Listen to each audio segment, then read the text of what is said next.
The old version of the framework had a lot of qualitative characteristics and not structured in any way.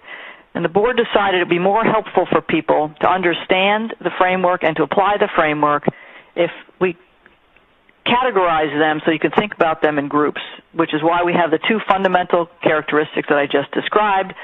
And the board has identified 4 enhancing qualitative characteristics. These are enhancing qualitative characteristics because in and of themselves, they can't make something relevant or faithfully represented. But the more of these things you have, the more relevant it will be, the more faithfully represented, and therefore the better it will be. The first is comparability. Comparability is a qualitative characteristic that says we want like things to look alike and different things to look different so that you can compare entities, compare information across entities at a point in time or within an entity over time. Just because information is comparable doesn't make it relevant, and it doesn't make it faithfully represented. But if you have comparable information, it enhances the relevance of the information in financial reports. Verifiability is another enhancing qualitative characteristic. Verifiability talks about how different people would look at the same set of facts and circumstances and arrive at the same answer. Not perfectly, perhaps, not complete agreement, but there would be consensus, for example, around a measurement. Again, verifiability is very desirable, but just because something is verifiable doesn't make it relevant. It doesn't make it a faithful representation. It could be verifiable that the sun rises in the east, but that doesn't make that information relevant to a financial statement user. Timeliness is another enhancing qualitative characteristic.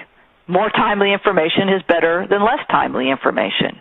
But timeliness here is not about new information coming in financial statements. Timeliness talks about how the information is available to users of financial reports in a timely fashion with respect to the decision that they want to make. So, for example, if someone is trying to predict trends in revenue, past information about revenue is timely with respect to today's decision because the past information is what gives you the trend.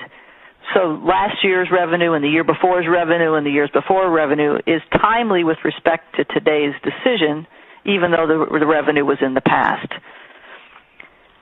Understandability almost goes without saying. The more understandable the information is in financial reports, the more relevant it will be to financial statement users. Understandability talks about how we would strive to make information as accessible as possible. But importantly, the chapter also explains that the users that the board has in mind have a level of sophistication, both with respect to business activities and economics, but also with respect to accounting and financial reporting. So this is understandability of a knowledgeable person, someone who is willing to spend the time and effort to study the information with diligence. It's not understandability with respect to someone walking down the street who has never seen a financial statement before.